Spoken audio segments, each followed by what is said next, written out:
que o paciente muitas vezes não consegue ter sucesso quando está dentro de um programa de emagrecimento? Então, a gente vai tentar focar um pouquinho mais, talvez, nas partes metabólicas, né? E um pouquinho na questão também psicológica do paciente, para ver por que será que ele sente tanta dificuldade, né? Antes de mais nada, a gente tem que entender um pouquinho de metabolismo, né? E o metabolismo humano, para que ele aconteça de uma maneira adequada, a gente precisa fornecer substratos energéticos para que ele possa produzir energia para suprir as necessidades, né? Sem combustível, nosso metabolismo não funciona. Por quê? É que nem um motor de um carro. Sem combustível, o motor não consegue dar partida. E aí, nosso organismo ele funciona que nem um motor flex mesmo. Ele consegue produzir energia a partir de diferentes tipos de substratos energéticos. Nós conseguimos produzir energia a partir de carboidratos, de proteínas, de gorduras e de álcool também. Então, cada grama de substrato utilizado vai nos fornecer carboidrato em torno de 4 calorias por grama de carboidrato, proteínas em torno de 4 calorias por grama também, gorduras em torno de 9 calorias por grama e o álcool em torno de 7 calorias por grama, né, de substrato fornecido através da dieta.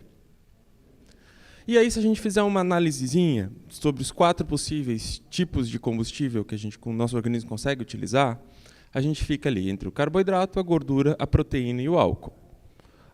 Álcool, nem preciso falar que a gente não deveria utilizar, né? Porque, apesar de ser uma fonte de energia em torno de 7 calorias por grama, né, é uma fonte de energia vazia, não tem nutrientes, não tem vitaminas, não tem minerais, não tem fitoquímicos, né? É somente o quê? Energia.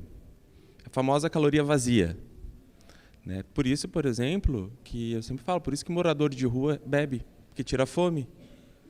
Né? É triste, mas é uma realidade. Né? Existe até um problema relacionado à alimentação chamado de anorexia alcoólica, onde a pessoa bebe para não comer. Né? Então, a gente vê aqui a capacidade que o álcool tem de fornecer energia para o nosso corpo. E se comparar com carboidrato e com proteína, é quase que o dobro, né, de densidade energética que esses outros nutrientes. Né? E aí a gente fica como possíveis e viáveis substratos energéticos, carboidrato, gordura e proteína.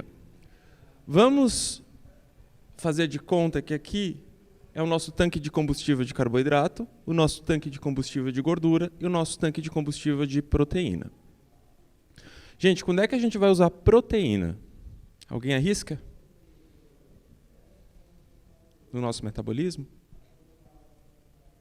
A gente não usa proteína normalmente no nosso dia a dia. Proteína a gente vai usar somente em situações hipercatabólicas, onde o nosso organismo está com uma demanda proteica muito grande para conseguir, muitas vezes, corrigir um tecido, uma lesão muito grande, uma lesão muito extensa. Por exemplo, quando o nosso corpo, quando o organismo está definhando mesmo. Então, um câncer terminal, um pós-cirúrgico muito grande, uma imunossupressão muito grande, uma queimadura muito extensa. Ou seja, a lesão tecidual foi tão grande, ou a demanda proteica está tão grande, que a gente não consegue alcançar essa demanda proteica através da dieta e, obrigatoriamente, o nosso corpo vai em busca desses aminoácidos aonde? Na nossa própria massa muscular. Então, aqui já quebra aquele mito que a gente tem, muitas vezes, na nutrição esportiva, que é que se eu não comer nada à noite, eu vou catabolizar durante a noite. Primeiro, não, isso não acontece porque há todo um equilíbrio hormonal que não vai permitir que isso aconteça. Tá? Então, a gente vai catabolizar somente em situações hipercatabólicas. Né? Então, proteína nós não utilizamos também no dia a dia, normalmente como fonte de substrato energético. Tá? E aí fica como substrato viável mesmo, a gente agir como carboidrato e com a gordura. Certo? Então, salvo em condições de catabolismo, onde usamos proteínas provenientes da nossa musculatura, temos como substratos energéticos preferenciais carboidratos e gorduras. E o que vai comandar qual tipo de combustível o nosso metabolismo vai utilizar para produzir energia? Oi? Não, existe uma coisa que comanda qual vai ser o tipo de combustível que o nosso corpo vai dar preferência. Um hormônio chamado insulina. A insulina é que vai comandar todo esse arranjo, né, de qual tipo de substrato que o meu corpo vai dar preferência. Gente, um paciente com resistência à insulina, ele vai estar praticamente usando 100% carboidrato. E uma resistência insulínica, a gente consegue detectar, por exemplo, num exame simples de insulina basal. Se a insulina basal estiver acima de 7, se a gente olhar a faixa de normalidade, vem de 2 até 30 e poucos, acima de 7 eu já considero o paciente com um certo grau de resistência insulínica. Então, isso me mostra que ele está eficiente em usar carboidrato. É como se o organismo daquele paciente desse preferência para aquele tipo de combustível. Porque se a gente for analisar bioquimicamente todas as vias, né, de produção de energia, o carboidrato ele é a via de produção de energia mais limpa que tem. Porque no final da metabolização do carboidrato, da glicose, o que a gente vai ter? Água e gás carbônico. Vamos pegar a proteína agora. A gente pega o aminoácido. A primeira coisa que a gente tem que fazer para utilizar o aminoácido na produção de glicose, por exemplo, o que a gente tem que fazer? Tirar o grupamento amino. Isso vai gerar o quê? Ureia. O nosso corpo vai ter que dar conta dessa ureia, porque a ureia em excesso ela é tóxica. Vamos pegar a gordura. O que sobra na metabolização de ácidos graxos? Corpos cetônicos. Então, o nosso corpo também tem que dar conta desses corpos cetônicos, né, para conseguir se livrar e limpar o metabolismo depois dessa utilização. Né? Então, se a gente for analisar, o carboidrato ele é o combustível mais limpo que tem. É que nem no nosso carro, a gasolina ela não rende mais? A gasolina rende mais. Então, o carboidrato ele acaba rendendo mais também. Né? Então, o nosso corpo sempre vai dar preferência para o carboidrato. Por isso que a gente tem toda essa sinalização hormonal através da insulina. O nosso organismo detecta esse aumento de glicemia, né? O pâncreas detecta esse aumento de glicemia, e a partir daí ele vai liberar essa insulina. Então, às vezes, é muito mais interessante a gente segurar os picos insulínicos, porque quanto mais pico insulínico ao longo da semana a gente tiver, mais sinalização hormonal a gente está mandando para o nosso organismo. Pode ser, às vezes, uma torradinha, pode ser, às vezes, um bombonzinho depois do almoço, pequenas quantidades até de carboidrato, mas se você estiver sinalizando essas pequenas quantidades com muita frequência, o teu organismo entende, está vindo muito carboidrato. Eu estou, então, em modo armazenamento, não em modo de utilização de gordura. Eu prefiro que o meu paciente, por exemplo, ele dê um pico gigante insulínico na semana, então que coma refeição livre, com sobremesa, com bebida alcoólica, com tudo que tem direito em uma refeição, do que pequenas porções ao longo da semana. Porque isso vai mostrar uma sinalização diferente para esse paciente. Certo? Então, a insulina comanda tudo. Quem que é a insulina? É um hormônio produzido pelo pâncreas quando ele detecta o aumento nos níveis de glicose no sangue. A insulina é importante para que a glicose possa entrar na célula e, com isso, possa ser utilizado como substrato energético. Então, trocando em miúdos, gente, quem é a insulina? É a chave que abre a porta para a glicose entrar na célula. E aí a gente vai entender o porquê que a insulina talvez seja o principal vilão nos processos de emagrecimento. Porque quanto mais chave a gente tiver, provavelmente a gente vai abrir muito mais porta que a célula precisasse. Né? Então, o transportador de glicose, que é o GLUT4, ele encontra-se aonde? Internalizado na célula, ele está escondidinho dentro da célula, ele não está ali, bonitinho, na membrana celular, esperando a glicose chegar para ela conseguir entrar na célula. O GLUT4 está lá, ó, escondidinho. A insulina, ao se ligar no seu receptor na membrana da célula, vai enviar uma mensagem para o transportador de glicose, através de sinalizações químicas, e o transportador migra para a membrana, permitindo que a glicose possa entrar na célula. Então, esse é o principal mecanismo por onde nossas células elas acabam recebendo energia, ou substrato para energia. Digamos que eu tenho aqui está meu pâncreas, aqui eu tenho uma célula, e aqui está o meio extracelular, né, o meu sangue. Comi carboidrato. Chegou glicose. Né? O pâncreas ele tem sensores que ele consegue detectar essa glicose aumentada e, a partir de certo nível de glicose, ele pega e libera a insulina. Sem necessidade, por exemplo, da própria insulina para que essa glicose entre dentro da célula beta-pancreática. São tipos de transportadores diferentes. Né? O pâncreas detectou a glicemia. O que ele vai fazer? Liberou a insulina. A insulina vem, se liga no receptor de insulina, na membrana celular, vai enviar uma mensagem bioquímica para esse transportador, e aí o transportador migra para a membrana celular e a glicose consegue entrar na célula. Esse é o processo normal. Porém, na presença de processo inflamatório, né, quem assistiu minha palestra ontem viu que a obesidade e o sobrepeso é basicamente o quê? Uma doença inflamatória. O que acontece? A gente come carboidrato, o pâncreas detecta o aumento de glicemia, ele libera insulina, a insulina se liga no receptor, mas quando tenta passar a mensagem para o GLUT4, essa mensagem não acontece. Ela se perde. Ou seja, a glicose não consegue entrar porque a porta não migra para a membrana. O transportador não vai migrar para a membrana. Consequentemente, o que vai acontecer? Isso, na verdade, é o que a gente chama de resistência insulínica. Né? Que é quando a gente tem a insulina, porém essa insulina não funciona. É como se a chave emperrasse. Se eu tenho uma chave que abre uma fechadura e, de repente, essa chave para de funcionar, a porta vai abrir? Não vai abrir. A mesma coisa acontece aqui. Então, a resistência insulínica nada mais é do que a chave que emperrou na fechadura. Não, resistência insulínica. Tá? O diabetes é quando a gente vai ver qual é a adaptação metabólica que o nosso organismo faz para compensar isso aqui. Tá? Então, consequentemente, o que vai acontecer? Como é que ele vai se adaptar para isso?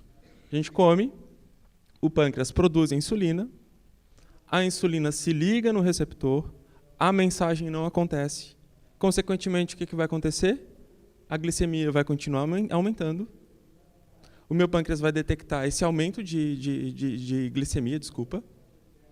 Mas ainda mais, ele vai liberar muito mais insulina, uma hipercompensação insulínica, mas eu não tenho só um transportadorzinho de insulina na membrana, eu tenho vários transportadores, receptores de insulina. Consequentemente, o que vai acontecer? Eu vou estimular muito o receptor de insulina, assim como também eu não tenho só um GLUT4 internalizado na célula, eu tenho muitos. Vou abrir muita porta e, consequentemente, muita glicose vai entrar de uma vez só na célula. Gente, a minha célula, nesse momento, ela estava precisando disso aqui de energia. Chegou isso. O que vai acontecer?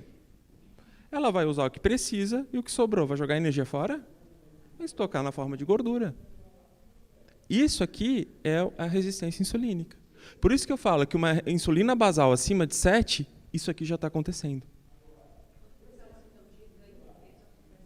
Todo o processo de ganho de peso começa com isso aqui. É o início disso aqui.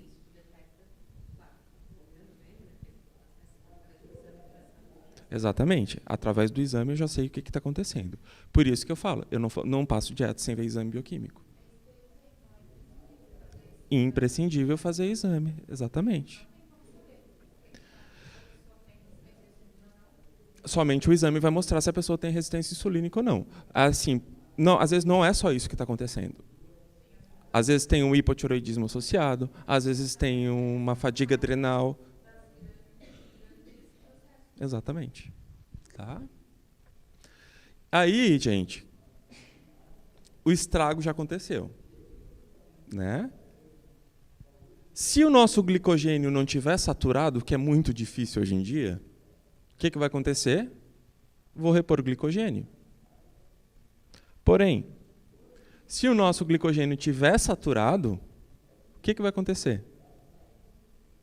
Gordura. Então, hoje em dia, é difícil uma pessoa que tem que fazer algum programa de emagrecimento que não esteja com seu glicogênio saturado. Por quê? Vive de uma alimentação superprocessada, com açúcar, com farinha, né, com refinados.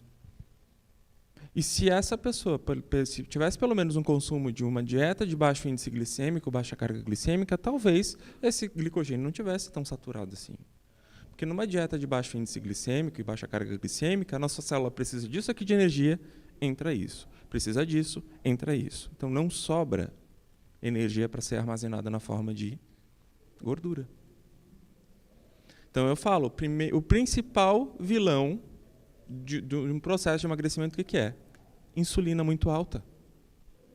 O diabetes acontece, Cris, por exemplo, quando todas aquelas chaves elas param de funcionar. Aí eu entro no diabetes tipo 2, onde eu produzo a insulina, mas ela não funciona. Entendeu? Aquilo ali é o processo, é o início do processo, né? A resistência à insulina, a intolerância à glicose que a gente fala, né? E aí cada vez mais os níveis insulínicos vão aumentando, até que um ponto que nenhuma insulina mais funciona, o paciente entra em diabetes tipo 2. É o famoso pré-diabetes. Exato. Só que assim, tem a resistência insulínica, que está levando o paciente à engorda, tem a resistência insulínica, que seria já o pré-diabetes, onde a glicemia já não consegue ter tanto, a pessoa já não consegue ter tanto controle na glicemia. Aqui, nesse caso aqui, por exemplo, a insulina pode estar 11, 12 e a glicose basal 70, 80, super normal. Aí a gente começa a ver, gente, qual a avaliação normalmente que os médicos fazem? Eles pedem insulina? Eles só pedem o quê? Glicemia. Ponto. Para mim, é muito mais importante eu avaliar os níveis insulínicos do paciente do que os níveis de glicemia. Porque a glicemia varia muito. Se a pessoa está um pouquinho mais estressada, a glicemia já vai estar alterada. Consegue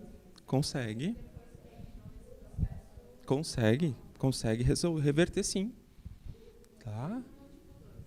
Mesmo tipo 2. Tá? Eu tenho pacientes, por exemplo, que com 2, 3 meses de dieta já conseguiram se livrar de um monte de medicamento. Porque o que a medicação vai fazer? Vai apagar incêndio. Vai tratar sintoma. Ponto. O que a gente está fazendo quando a gente está entrando com a dieta? A gente está indo direto na causa. Qual é o problema? Não é o estímulo insulínico que é o problema? Então, se a gente diminuir esse estímulo insulínico, a gente consegue melhorar muito esse processo. É cortar ali o mal pela raiz. Então, para processo de emagrecimento, gente, eu não gosto nem de usar a proteína do leite, para vocês terem noção. Porque a proteína do leite ela é rica em leucina, que é um BCAA. Qual é o papel do BCAA na hipertrofia muscular? Não é estímulo insulínico? Para ativar a mTOR? E, consequentemente, a gente ter a hipertrofia sinalizada? Exatamente. Gente, a leucina tem a mesma capacidade insulinotrópica do que a farinha branca? E aí a gente é proteína, não vai estimular a insulina? Ah, não vai. Estimula bastante. Tá? Então, assim, que é todo paciente gordinho que a gente tem que quer emagrecer. Isso aqui. Tá, claro, com os diferentes níveis de resistência insulínica, né? Mas hoje eu falo, o principal vilão que a gente tem é a insulina. Porque a gente sabe aquela coisa, só uma coisinha não vai fazer mal. Só uma torradinha. Gente, a quantidade é pequena, realmente.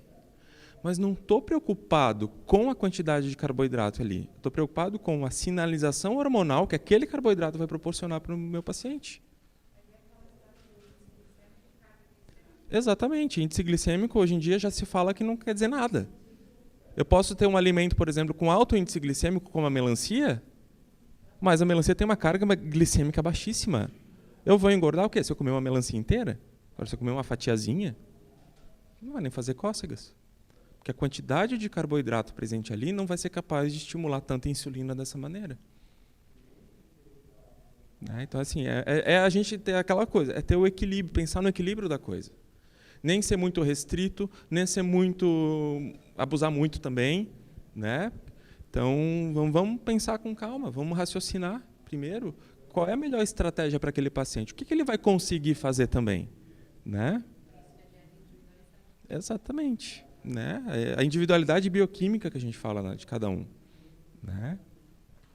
Então, gente, a insulina é o maior fator de influência na perda do peso. Se a gente estiver estimulando muito insulina, o negócio vai desandar e não vai emagrecer 1 grama. Eu tenho paciente que eles ficam, às vezes, frustrados porque estão ali, às vezes, 1, 2 meses. No começo até consegue perder um pouco de peso, mas aí começa a se permitir demais. Né?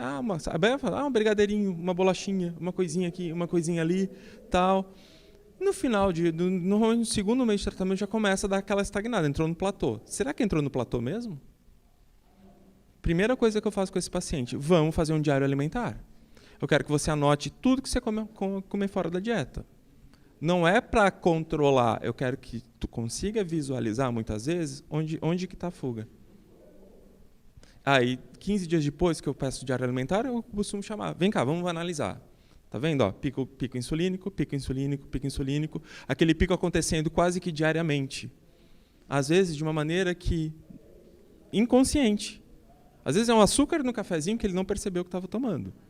A balinha, a bolachinha que acompanhou o cafezinho. Isso tudo pode gerar pico insulínico. E às vezes tem gente que dá ali 3 picos insulínicos no dia e não percebe. E eu gosto de botar a refeição livre no paciente justamente para ter essa válvula de escape. Assim, quer comer? Vai botar tudo de uma vez só, durante uma vez na semana. É um pico insulínico só. Ali não importa se vai subir um pouquinho ou se vai subir um monte. É um pico só. É uma sinalização só. Durante todo o processo de emagrecimento, a gente tem que controlar esses níveis de...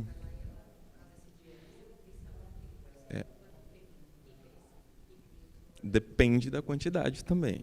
Depende o tempo o pico, né? Normalmente assim, tá? Normalmente não depende do tempo, não. Quanto mais insulina você liberar, normalmente você vai entrar numa hipoglicemia reativa, né? Enquanto você não estiver no diabetes tipo 2, né? Ou numa tolerância à glicose já muito importante, né? Por que a gente sente fome toda vez que a gente... Por que é difícil a gente voltar para uma dieta quando a gente começa a comer porcaria? Pico insulínico leva à hipoglicemia. Hipoglicemia da fome. Aí você fica naquela montanha russa de nível glicêmico insulínico. Aí acabou. Por que quando a gente está numa dieta mais certinha, por mais que seja de índice glicêmico baixo, a gente consegue controlar melhor? A glicemia fica ali, entre 140 e 70, que é o nível ideal que a gente mantém ao longo do dia, né? Fica ali, variando ali. Não tem uma variação tão absurda. Agora, coloca uma bala, coloca um brigadeiro, pum, a glicemia vai lá para cima. Consequentemente, o quê? Hipoglicemia reativa. Muito cuidado com o pessoal da academia que começa a fazer uso de maltodextrina, dextrose também, porque isso pode acontecer também. O pré-treino. Aí começa a socar um monte de carboidrato simples para treinar, para ter rendimento, mas aí no fim, né, tá treinando para quê? Para emagrecer? Paciente em emagrecimento meu não usa suplemento. Vai comer primeiro. Depois, quando a gente entrar no processo de hipertrofia, talvez a gente coloque o suplemento. Porque senão vira muleta. Senão vira muleta. Porque aí se eu começar a botar um BCA, já vai estimular mais insulina. Se eu botar um whey, vai estimular a insulina. Vou botar ali um carbo, pode ser um carbo de baixo índice glicêmico. Se a gente entrar ali com uma palatinose, com um oximase, já vai também, querendo ou não, vai estimular a insulina. Então, no emagrecimento, gente, primeira coisa, tem que estar comendo direito, ponto. O suplemento, o próprio nome diz, é para suplementar a falta de alguma coisa. E aí, quando é que normalmente falta? Em processo de hipertrofia, que a gente precisa estimular, né? No mundo ocidental, os níveis de insulina estão completamente fora do controle como nunca antes.